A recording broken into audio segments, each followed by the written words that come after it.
So just kicking off the application season and some of the things we're going to talk about today. So our summer to-do checklist, and we're going to explain this in more detail. And we're probably going to be done with this fairly quickly. It's only a few slides, but I'm sure you have, I can tell, you guys have some questions and want to know a little bit more about the process. So I think we'll have plenty of time to do that. If you have specific questions, even afterwards, you can come up and speak to us individually at the end, if that's okay. But next is that, what is the application plan? And we're going to go into detail. Just by a show of hands, how many are fairly clear on that application plan? Okay, that's what we kind of thought. It's not as hard as the students think. It's actually pretty basic, but I will tell you, it's a plan between the counselor and the student, making sure they follow the steps. Just for experience, being here 2 years, some of the students don't follow that plan, and we constantly restate that this is something that we have to do, that we should do, and then we keep that record, and it's signed between the counselor and the student. So it's really that formal process, and we know that the students that follow that plan, this application plan, they usually don't have any concerns. It's the ones that kind of do it late that need reminders that we have some issues with. So we'll kind of go over that too. And then the last thing more is how to add the colleges in the audience. And again, a pretty simple concept, and we'll talk about that in more detail, especially linking or syncing that with the Common App. We'll talk about that as well. Quick question? Yeah, maybe you said this. Could you introduce yourself, please? I didn't catch your name. I'm sorry. I'm going to introduce myself. My name is Chris Scotti. I am one of the counselors here of the 4.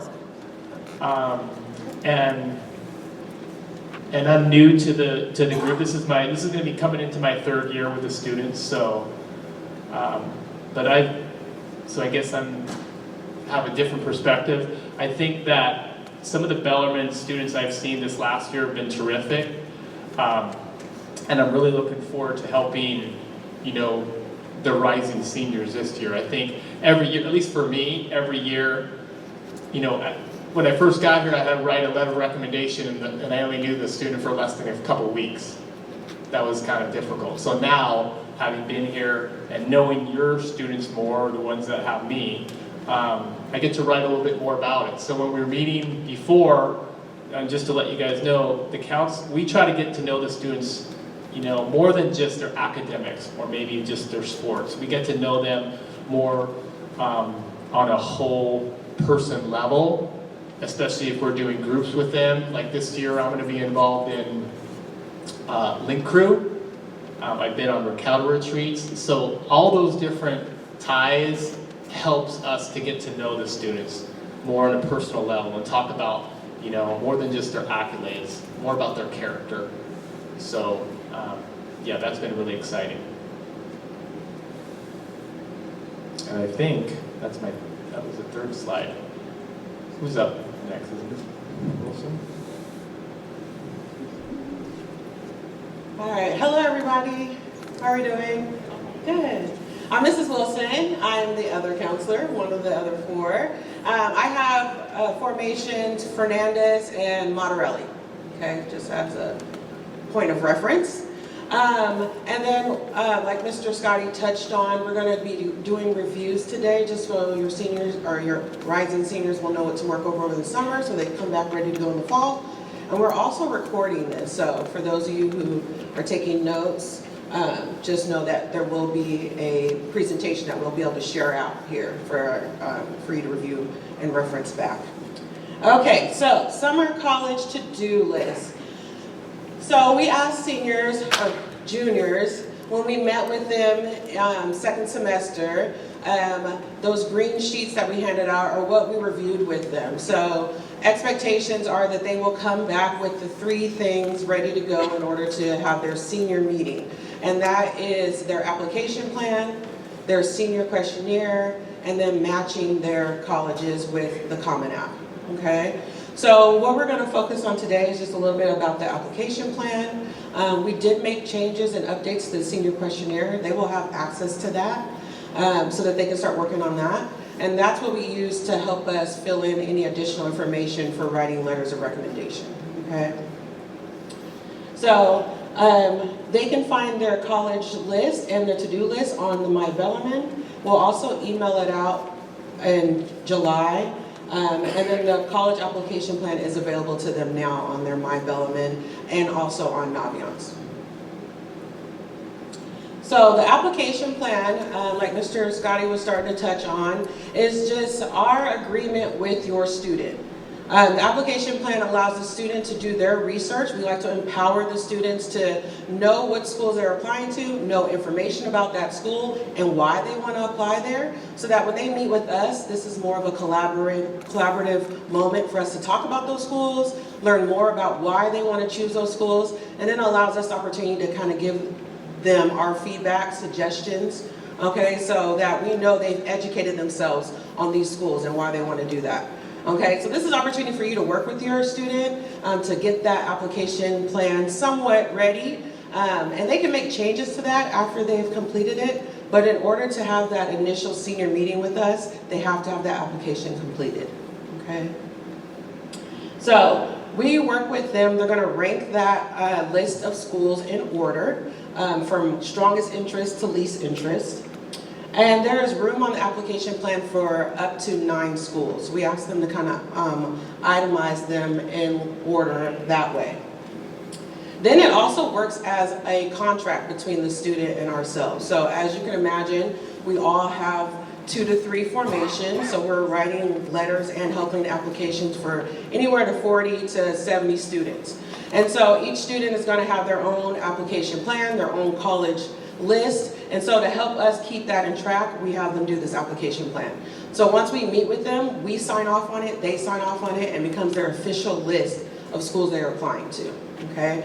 It's helpful too because as you can imagine, students will say, oh, hey, I'm applying to here, or walking through the hallways, like, hey, Mrs. Wilson, I'm applying to UW now. Okay, but I'm not gonna remember that, okay? So this kind of helps like provide that documentation for that so that when I go to start sending transcripts, I know where I'm sending those to. And then if they make any changes, I can update that, okay? So it's their responsibility to communicate those changes to us, okay? We're good, but we don't keep track of all that in our head, so we need them to let us know what they're doing, okay? And then if they have any additional schools, so more than the 9 that can be on the application plan, they'll just do a second form, okay? And then if they make changes to that form, they'll just fill out another one and submit that to us. And they can send that via email or drop it off to us, and we'll keep a file of that.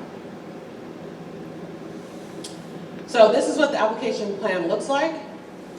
As you can see, is that pretty clear for everyone? Okay.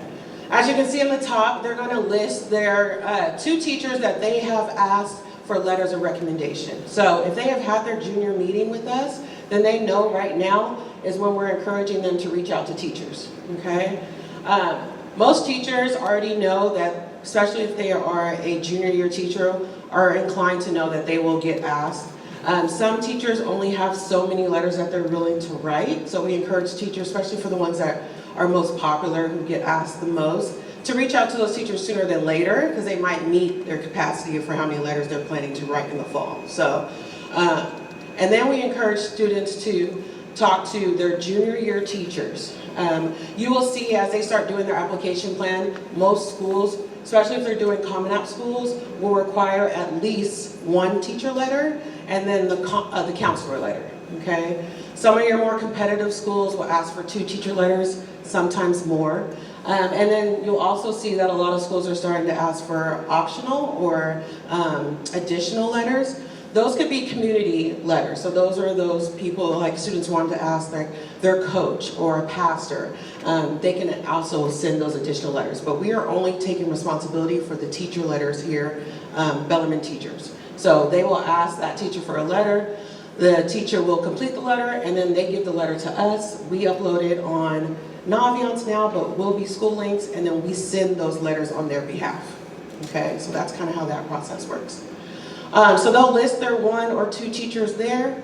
Then they'll list their colleges. There's room for 9. You'll also see they can mark whether this school is a reach, maybe, or a safety school.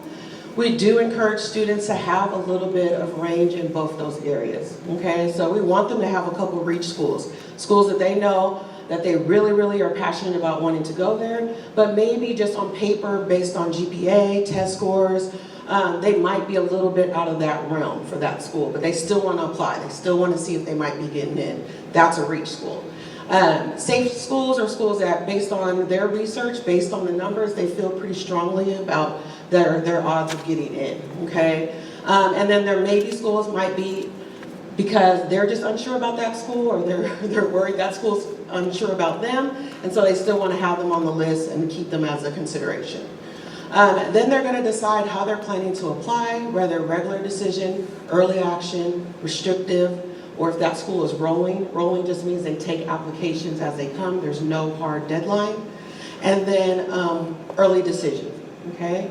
Restrictive early action, some of your select schools will have this, so just make sure that your student is paying attention to all the different deadlines. They do have different requirements. So the restrictive early action just means that this school is saying you can apply to them early action, but you can only apply to them. So usually this means that they only want to be their only private school that you're applying to early action. Okay, so keep in mind, what's a good one that has that? Stanford, okay? They have a restrictive early action deadline. So you can only apply to Stanford as a private school or early action. So that's something important to keep in mind as students are looking at deadlines. And then early action usually is a non-binding agreement. It's just allowing that student to apply earlier than the regular decision so that they're being considered earlier. Usually this is in the best benefit of that student who is right on target of what that school is looking for. They're really passionate about that school, so they want to be considered early for that school. Schools that have early action deadlines typically, and this is not a hard, fast rule, but typically most schools will pull the most of their numbers from that early action pool, just because these are high achieving students, they're the type of students that they're looking for, and then they go to their regular decision pool, okay? All right, and then you're gonna put the application deadline in there.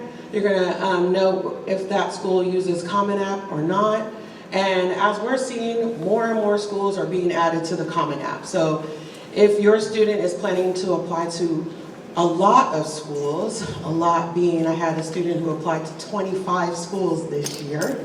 All right, that's a lot, okay? But most of their schools were on the Common App. So the Common App is nice because it allows you to apply to a number of schools with one application. So you'll complete this very detailed, in-depth application. You'll add all your schools on there, and then it goes out to all those schools at one time. So it kind of saves them time in the long run, but it's a nice size application that they will do up front, okay? And then there's usually a Common App essay. So that's one of the things that your students will also start working on is their big essay that will go to most of their schools, okay? Then you'll know if they've added that Common App school to their account, how many essays. So like I said, there's usually a general one major Common App essay, and then as they get in there, they'll see some of their schools will have additional questions for that particular school. So like UW, for instance, they have one major essay for UW, and then there's additional supplemental questions that they have to ask or answer for UW. Okay. Then the number of teacher letters that are required, test scores, whether they are taking required, optional. As you're seeing more and more, a lot of schools are going test optional. Washington State in itself, every school here is a optional for test scores. And then whether or not it requires the CCS profile. The CCS profile is an additional financial aid form that some schools will ask in addition to the FAFSA. Okay? Any questions about the application plan right now? All right, and then you'll see at the bottom where the student signs and then the counselor signs, and then we date that. And then again, we keep that on file. Yes? Is there a way to get a copy of that? Yes, so it is available to the students on their Naviance under document resources. All right.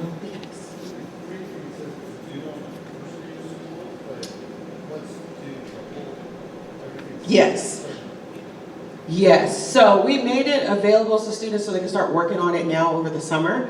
When we say do the first day of school, meaning we want them to come back ready for that to go. We will start meeting with all our seniors during that first couple of months when school starts, right? We ask that students have that senior meeting with us at least 1 month before their earliest deadline, okay? So think about it. A lot of these early action schools, some of them have an earliest deadline of October 15th. Okay, so that means they're coming into school September and then they're starting to work on applications right then and there if they're trying to meet that October 15th deadline, okay? Most schools for early action is November 1st. So that means we're trying to see all of our students who are planning to apply early action to meet that November 1st deadline by October 1st. So that's why we want them to come in ready to go, so that we can start meeting with them, start figuring out what their college plan is, so that we can start being prepared to meet that deadline. Yeah, so they don't, so we sign off on it at that senior meeting. Yeah, good question. Yes. When will the fall 24 Common App be ready? Do you know? When will the fall? Yes, so when is the Common App, when is that ready for the fall 24? Okay, yeah, so they can't start adding colleges to the Common App until August 1st. That's when they'll open up. Okay, all right, and then I'm going to move on because Katie has some more slides that might answer your question, but go ahead. Check your grades are blackboard. Mhm. And then we have Naviance and school links. We're going to get more into that, yes. Just real quick, Naviance has been our college search tool engine for the last 10 years at Bellarmine, right? So that's how students have been able to research schools, navigate their GPA, they can go and find out like career interest personnel, they can have a resume, all that was in Naviance. We are now switching to a new system called School Links. And we're doing that, we're in the process of switching over now. So everything they were able to do in Naviance, they'll now be able to do in School Links. Okay, but Mrs. Irving's gonna talk more about that, okay? All right, so I'm gonna introduce Mrs. King. Oh, no, Mrs. Irving. Okay, are you guys confused yet? A little bit? Okay. So I'm Mrs. Irving, I'm the chair of the counseling department. I'm hopefully gonna dispel some of the confusion. Just so you guys know, my formations, I have all the hyphens. I have TK, Thorpcramp, Keller Schultz, and formerly hyphenated Gross. He's just Gross now. Back in the day he was Gross Shader, but he's just Gross. And that was by design, so I could remember that. So, okay, we're gonna go over this part here, and then I will dispel all the confusion about like what's what, and what does what, and what programs for what, and what we're getting rid of. So choosing colleges, Mrs. Wilson kind of went over some of this. Your target list should be approximately 9. I know you're gonna have some kids out there that are gonna say, I just have 3 colleges, I just have 1 college. Some kids are gonna come in and say, I really wanna apply to 25 colleges, and there's nothing you can do about it. And that's okay. Like, we will work with whatever you bring us. We're gonna always encourage kids to apply to the right number of colleges for them, because we don't want to waste your money. It's expensive to apply to college. So if we have a kid that comes in and we know there's no chance that they're gonna get into that school, we're gonna probably try to discourage them. So just work with us on that. But the target list that we always shoot for is around 9, because it's about 3 reach, 3 safety, and 3 target schools. So of course, what we're using to inform that decision is scattergrams, previous data that we have from our kids that have graduated from Bellarmine in the past. Right now, all of that is housed in Naviance, which is the program that we've used for ever and ever and ever in the past. So we have all of our classes that have graduated from Bellarmine in the past, all of their kids that have been accepted, denied, waitlisted,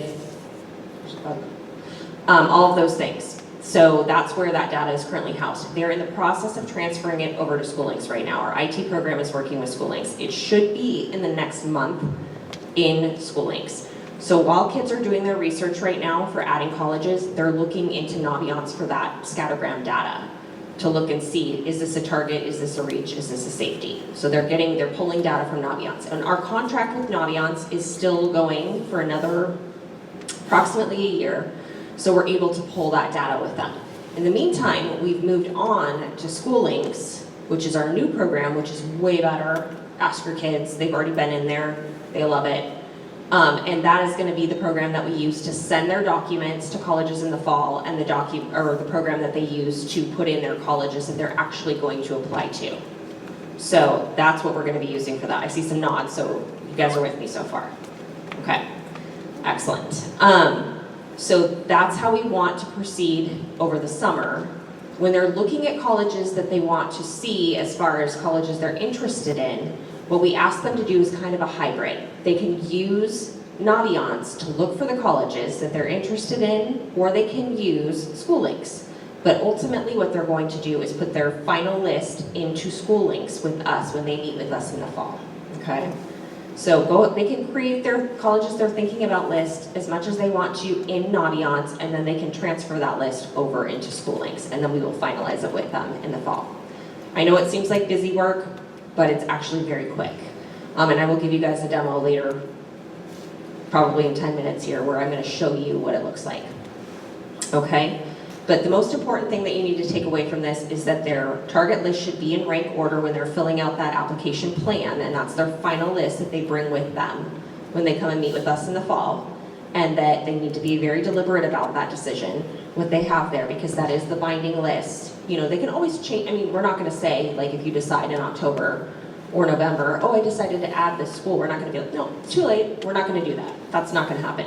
They can always add schools, but we ask that they make sure that they fill out another application plan or email us or have something written so that we can add it to their list. Like, we have drawers in our offices where we have that written down. And it's so we don't miss anything on our end as far as sending documents, okay?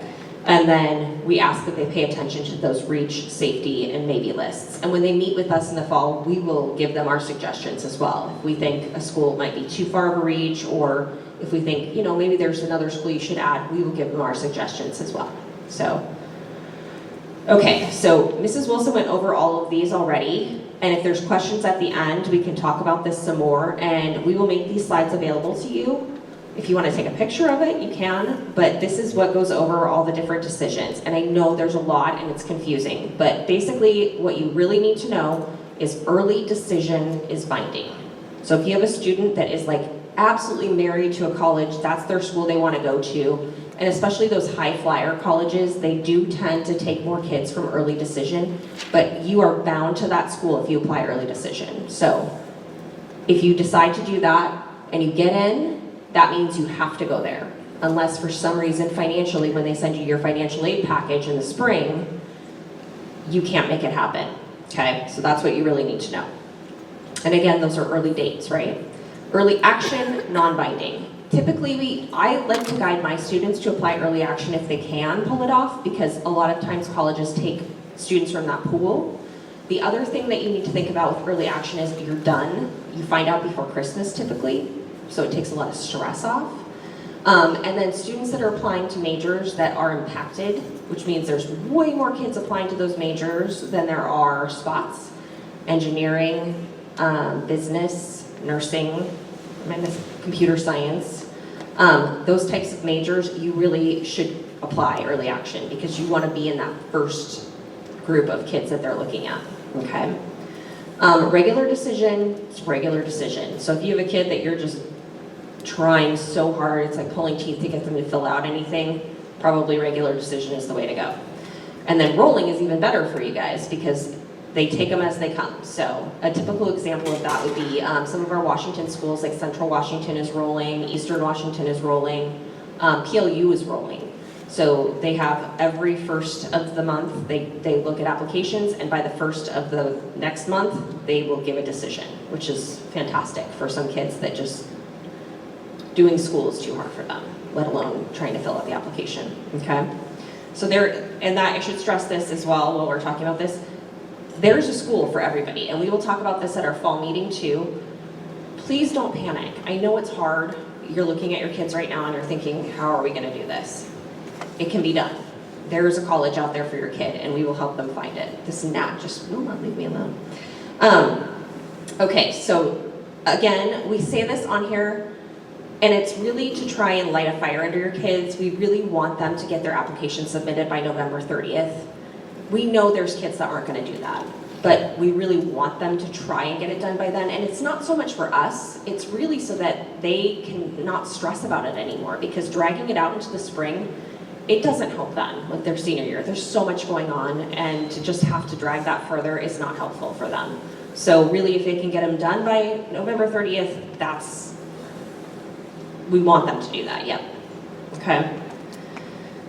So, is this you? Common App. Okay, Katie's gonna talk about the Common App. Good evening, I'm Katie Keene, and I have the privilege of serving students in Ms. Parent's class, as well as Mr. Brown's, if your student's in one of those. But applying to college does seem daunting if this is your first time. I get it. Was there not too long ago. And I want you to know that the Common App is a platform, an online system, that makes applying for college much simpler. So if the colleges that your student is going to apply to accept the Common App, they can do one application process, as Mrs. Wilson said, and apply to many colleges. So they have 900 colleges, and some outside of the US, that accept Common App. And then creating an account is completely free. That being said, there is a fee that's charged to you by the college. So the application is free, but the submission to the college is where the fee comes into play. If you can't pay this fee, you are welcome to address us as the counselors or have your student come see us, and we can provide a waiver to help with that. And you may qualify if you have some sort of financial hardship come your way. This spring, we did ask all of the juniors to begin creating the Common App account. And so they were able to put in their general information. We encouraged them at that time to get real familiar with the site. And I'm sure you're all eager to have them begin that application process.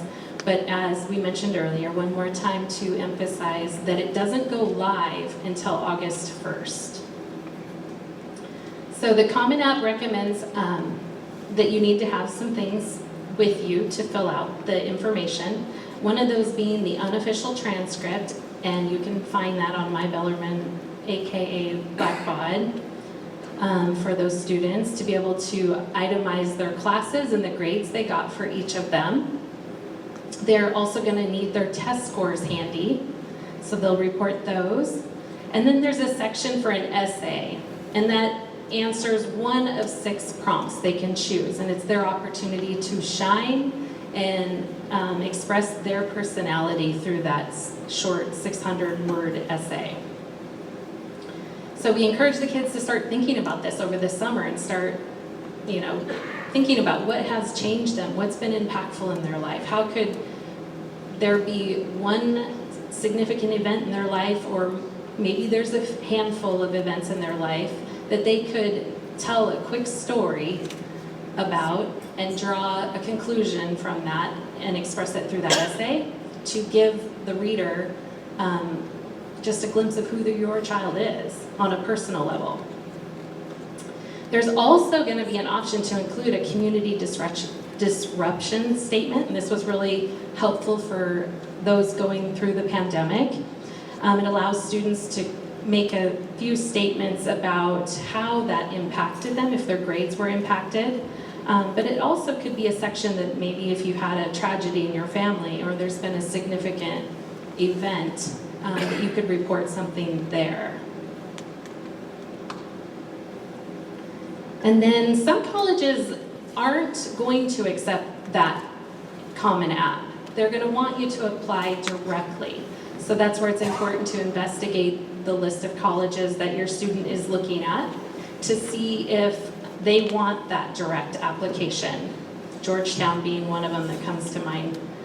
They're going to ask for you to go through their website. So A few colleges offer a priority application for free as well if you use their site versus Common App. So look into those admission websites or Google that. And there also will be clarity on how many essays that school requires. So there's a little bit of investigating. We hope that School Links provides you that accurate information. We found discrepancies in Naviance with that, so that's why we encourage you to double check that. And testing, my favorite job. My duties include testing, so I always get this slide. I know you're dying to know more about it. But anyway, the schools do continue to grow each year in deciding to lean towards test optional or test blind. So check out fairtest.org because that list is 1,800 plus. So if your student is not a great test taker, gets a lot of anxiety, that test may not be necessary for them to get into college. So please consider that list. And then decide whether testing is right for your student. I do know that we have a list of resources for test prep in your packet that may be useful. Testing is not easy. We know that. It's challenging for most people. So test prep tends to increase student scores. We have a camp coming up that we're providing for students on campus here August 18th through the 20th. I consider that one by Tutors Across America kind of like the biggest bang for the buck. We've had students increase their score by sometimes 300 or 400 points on the SAT, sometimes 4 on ACT, but it kind of gives them an opportunity to they'll give actual tests, but only half the test at a time, both ACT and SAT in that camp. So it kind of is a discernment tool. Allows them to see at the beginning of the boot camp how they score. If they do well on one or the other, they tend to favor one 25% more. Then they can be able to go through the course. They'll give them all the tips and tricks, how to navigate it. And then at the end of the course on that Sunday, they give them the tests once more, the other half portion. So they're not considered official scores by any means, but it's just a great discernment. If you have an issue providing the $200 that it costs to register for this class, we are certainly open to providing the scholarship for that. We don't want anyone at a disadvantage. So feel free to let us know. You can sign up on tutorsacrossamerica.com, and you will also get likely a postcard in the mail regarding that one. But one test prep company is not necessarily the one for everyone. So we have a lot of favorable results with several others like Clyde Brown and Mimi Beck, who also provides help with the essay if you're interested in looking at that resource list that you have. We encourage you to also, when you're discerning whether testing is the right thing for your student or whether to submit test scores, they can always look at the scattergrams and the data that's in Naviance that will then also be located in School Links. Or you can Google and grab the common data set for each individual college online. And then of course only submit the test scores if they're favorable. But you can see that quick little reference below. You've probably already taken a look at the test blind schools. UC and the Cal State systems. We've fortunately seen them do away with this, as well as our very own Eastern and WSU. Most of Washington actually, I think all of Washington is test blind or test optional. New York is that way also. There's some others that have gotten on board with that. But many, many, many remain test optional. So it's good news for most of us.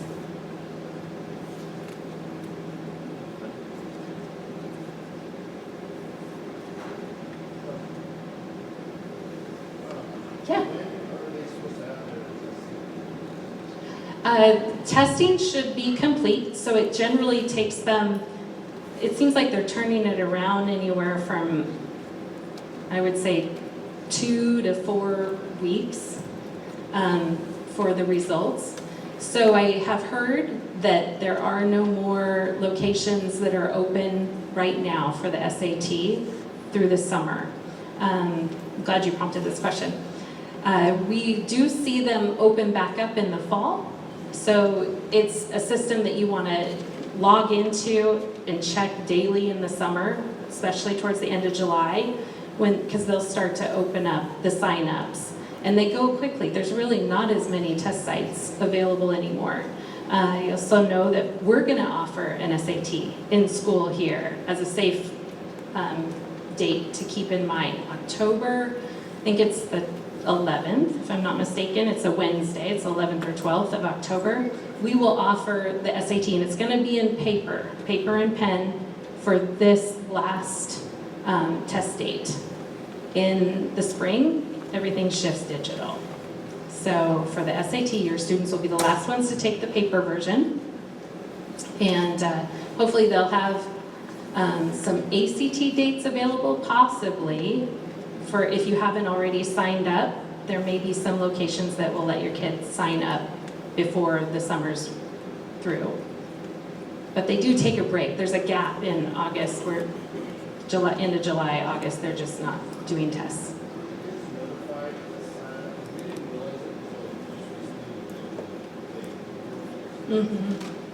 We did. Yeah, we did. We notified them in their classrooms several times. I'm trying to think, was there another? Before spring break, yeah, there's been a couple times we've gone in. A lot of the kids, honestly, are not stressing about testing. They're really not interested. So, not surprising they wouldn't let you know. To be honest, yeah.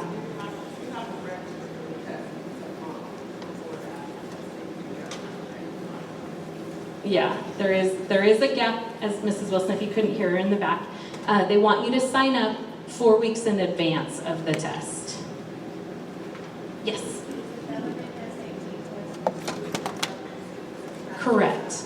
It is absolutely exclusive to Bellarmine.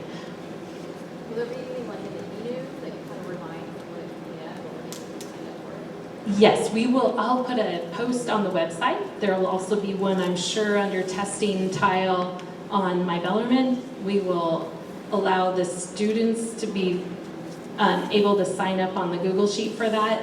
You will not register online for that one because anything online goes to the whole area. So we have it exclusively in-house. We do all the registrations for that. It's going to be a Google Sheet. So I'll put the link out there for you to sign up for that, and then I will order all the tests for that. And then the billing will just come later to you for that, for those that want to. It's not a requirement by any means, so all seniors do not have to take the SAT when we have the in-school test date. They can stay home if they've already got their scores. But that would be like the absolute last date, I would think, that you could get in before submitting to colleges. Would be that date to meet the deadlines. Yes? For the test optional schools, I think you had mentioned that you would only submit if your scores are favorable. I'm sorry, can you repeat that? So for the test optional schools, I think you said you would only submit if your scores are favorable. So I lean that way, yes. What is favorable? How do you discern favorable? What is it per college? You look at. It is. It's very individualized. Okay. And I would say what is good at one school may not be good at another. So it's very specific to the school that your student is applying to, what may be considered a good score. But Naviance is an excellent tool to gauge that by, but also their common data set online. It's kind of skewed anymore, to be honest, because no one's going to submit a bad score. So the mean score that gets submitted is going to be relatively good for whatever point they're looking at. And it's really based on your student. It is not by any means the main focus, and we'll hit that up in the fall too. When your students apply, test scores are, I consider your student the cupcake, right? and everything that they're doing, the activities, their leadership, all that good stuff is like the frosting.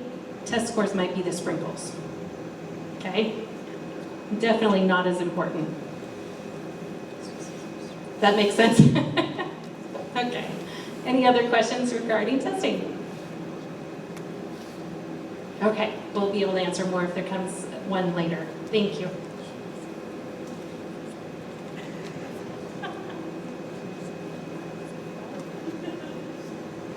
Apparently there's a request for cupcakes with sprinkles.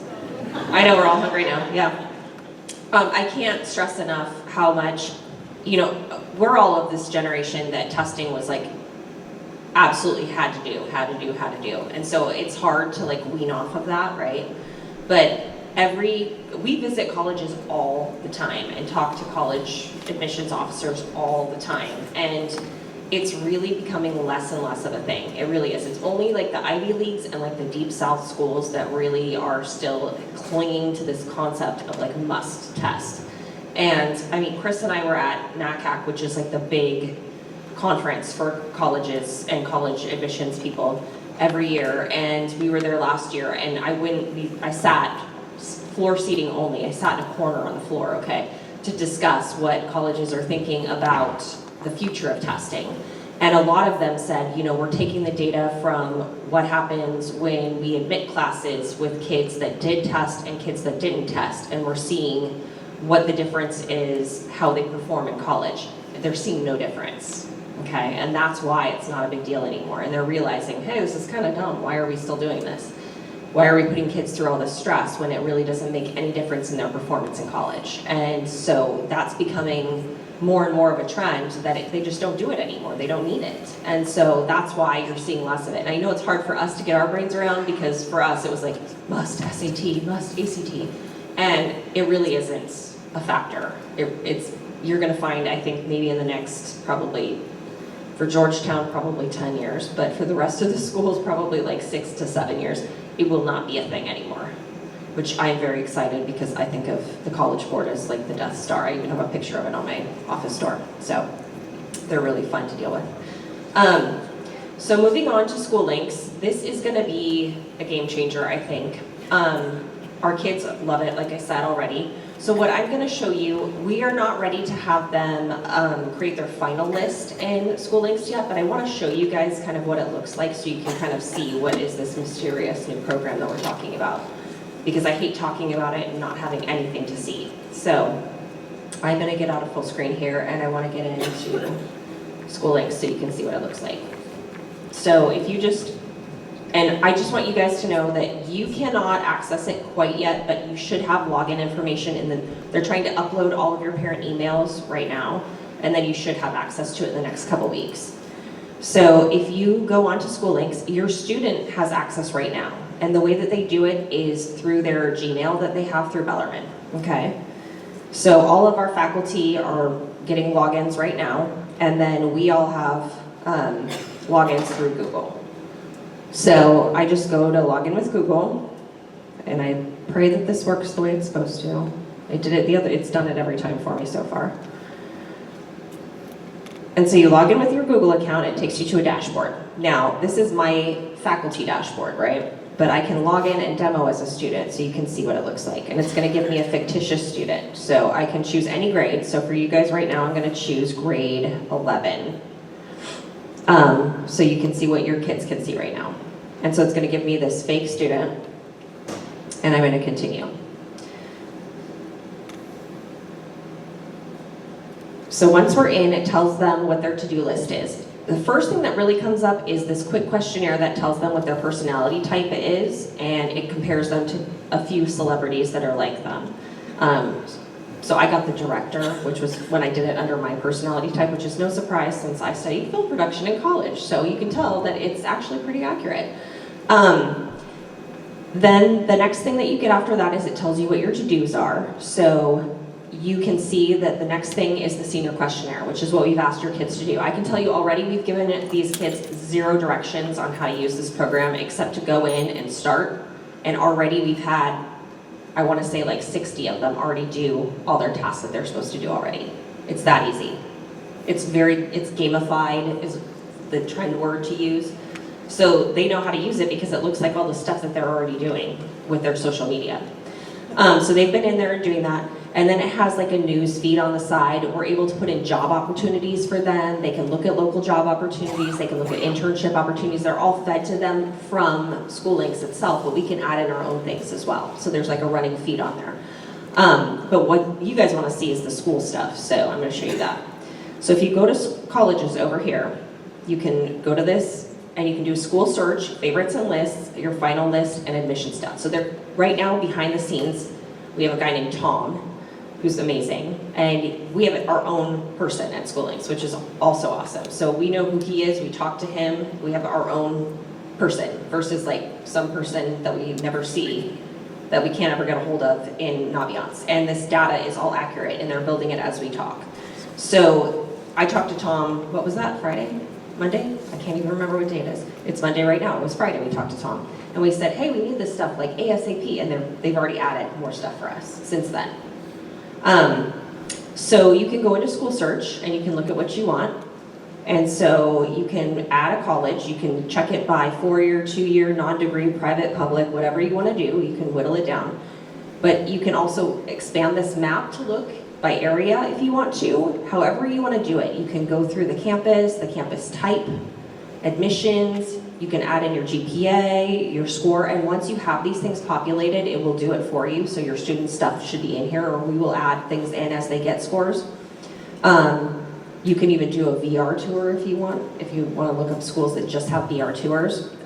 Degree types, and then you can add in majors and sports. So all the things that Naviance had, but like on a like souped up level. And then you can go to graduation rates and all of those things. And it also has the calculators in there for expected family contributions and all of those things that just like Naviance had. So you can look at all those calculators. And you're going to see more about this in the fall. And so you can choose a school. Let's pick one that nobody picks all the time. I'm trying to think. No, we're not picking Evergreen, Chris. Not that there's anything wrong with Evergreen, but I'm trying to think of another, like, let me just pick one that's like a school that, oh yeah, we can pick WSU. Okay, so we can go to WSU, you can look it up, and it's going to take you to their overgrad, or their overview, and you can see all the things. You can look up the campus settings, student life admissions. This is where they would go to look up the scattergrams for our kids, which are not in here yet, okay? So you can look at all this stuff on here if you want to. It gives you kind of an overview. And some of the schools even have interviews with students that are from the campus, okay? And if you like the school, then you can favorite the school. So you can click on this little heart here, and they'll add it as one of your favorites. Now, if you're like, this is it for me, if your son or daughter is like, this is my dream school, I want to go to Wazoo, like that's it, they can set it as their goal school right here, and that tells us. And then in the future, they will, if you favorite it, you will eventually be able to add it to one of your lists of your colleges that you're actually going to apply to.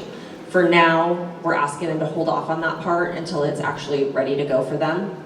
And then eventually we will put it in, they'll be able to put it in that list for them. But this is basically what School Links looks like. So you can see it's a real entity. It's not something we've just been talking about and don't have. But there's a lot of different things in here, but all of their tasks that they have to do in School Links will be queued in that to-do list. So it's very easy, and what I like best about it is I can email in one fell swoop all the students that are falling behind on their tasks and tell them, hey, you're behind on this. You need to get moving. It was due for you by this date. So it's very easy for us to kind of stay on top of that. And I can also email their parents at the same time, so we can let you guys know, hey, your kid didn't do this yet, could you please get on them? And make sure that they're doing the things that they need to do. So it's a great way for us to communicate with you and your kids about what they're behind on, or let them know you're doing a great job, you guys are right on time for your tasks. So it's a really great program for that.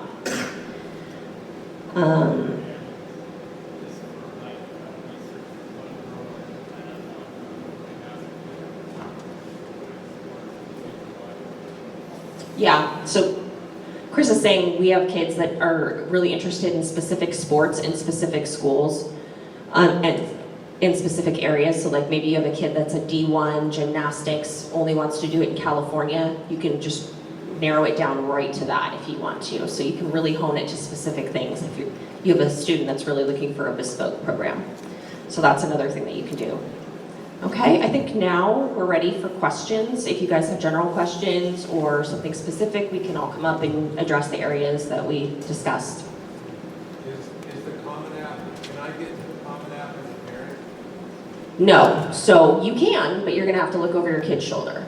So yes, you can look at it, and I encourage you guys to all do that. You should be looking at your kid's Common App.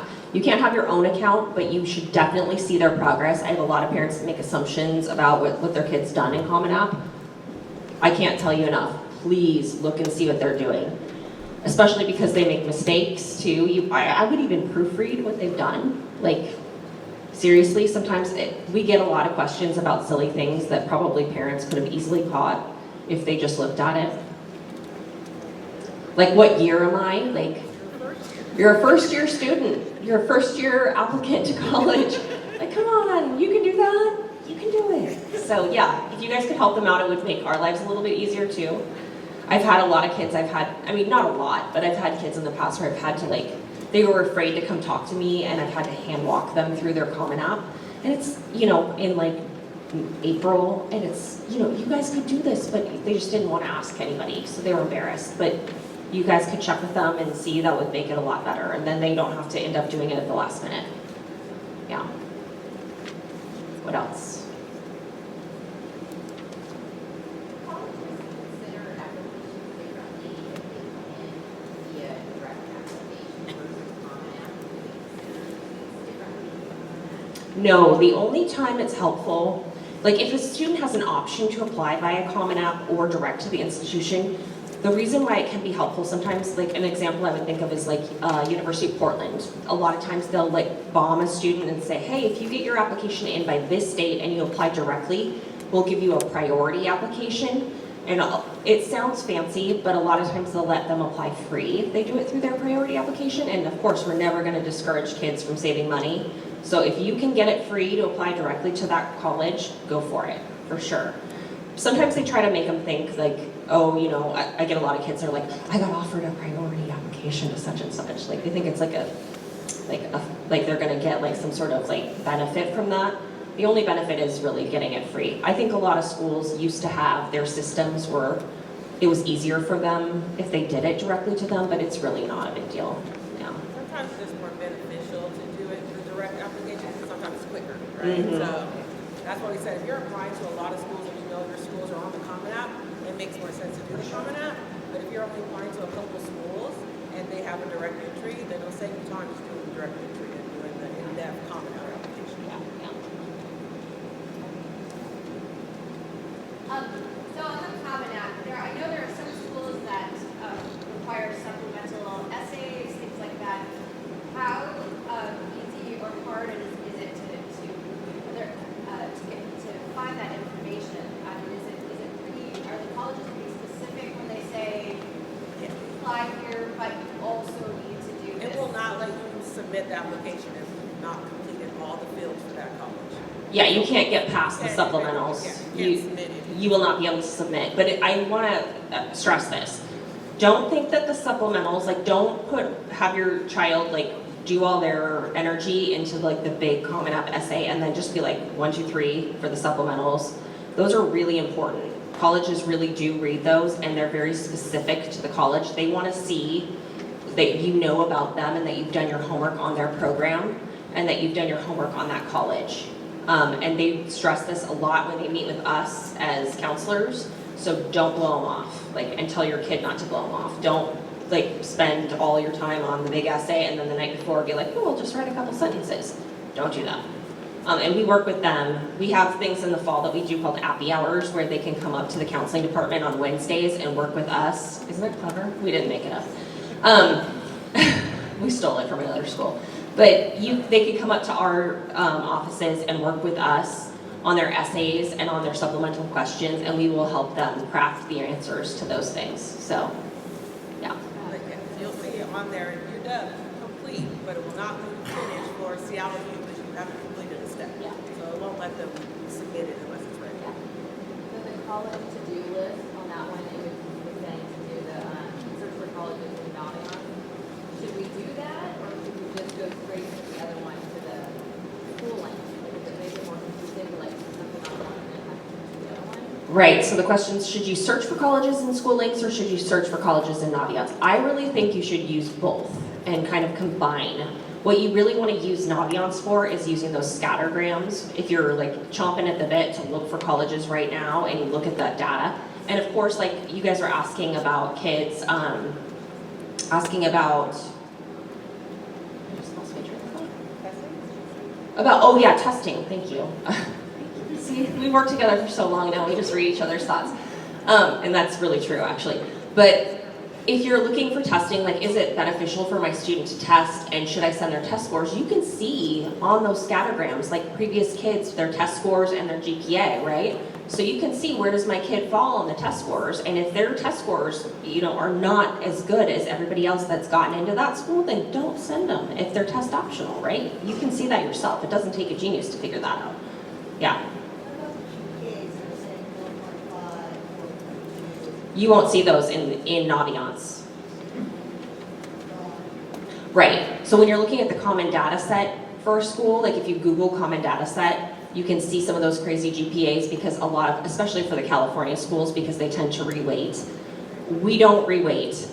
Don't worry about that. I know it's hard to gauge. Really pay attention to what's in Naviance for the GPAs because we don't weight our GPAs, so it'll be correct for our kids. Understand that once they have their stuff sent, if your kid is in honors or not dual enrollment, but honors and AP, and takes things like marine chemistry, their grades will be recalculated by those schools for sure. Yes, yes, by the colleges, not by us, but by the colleges. Yeah. So Naviance is great for all our historical data, right? We had Naviance for like 10 years, so all that historical data is in Naviance. We're in the process of switching to School Links. School Links is great because it's all updated, it has all the new information, but just not our historical data yet. And if you have questions about how a college weights their GPAs, I would call their admissions directly and ask them because every college is different. It really is. Like I can tell you the UC system does it differently than colleges on the East Coast, than certain private schools. There's no rhyme or reason to it. Like I could try to give you guys like, oh, use this formula. But there isn't. It's different for every school. And remember that like religion classes aren't weighted and they don't even factor those in GPAs for certain schools. So none of that, no art, like, yeah, so. That's helpful because as you'll see, a lot of students who apply to like the Cal State, like they have to self-report. Students self-report on that application. So they're looking at their transcript and they're implementing those classes and their grades in there because schools want to see, can your student follow simple direction and complete this application correctly? It's a test, it's the first test. Can they complete this application correctly? Yeah. So they do all that on their end with you guys' support.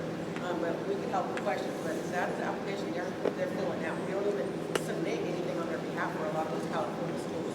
They don't want test scores, they don't want letters of red, and the student is self-reporting. So we're just kind of hanging out on those ones. Did you have a question? Yeah. What if there's ongoing portfolio building or internships past November? For what kind of program are you thinking? Architecture. Okay, so for a program where there's ongoing they'll ask them to submit their, like for an architecture program, they're gonna ask them to submit a portfolio by a drop dead date. If there's any additions, like they're gonna make a decision. But if they say they waitlisted them or something and they wanted to appeal, they might say, has there been any updates or changes to your portfolio since we made our decision? And you can submit those. But if there's things that they want to submit in their portfolio, they really should have that submitted by their deadline. And oftentimes that portfolio needs to be, a lot of times portfolio submissions it's an earlier deadline for those type of programs. And we encourage, like architecture is another one of those programs where it's kind of an EA. You're going to want to get it in early. Yeah, so that's what we're telling you. Do the research now. Yeah. So you guys know Yeah. what deadlines you're trying to meet in the fall. Yeah. If your child has done college in the classroom, like the French class in Central Washington, Oh, well, how do we get that transcript? Is that through you? So So that should be listed on our policies and procedures, but the dual enrollment courses, you have to request, it's just like college, you have to request it directly from their registrar at Central. And it's pretty, I've shown it to kids many times and sent that link, it's super easy with Central, yeah.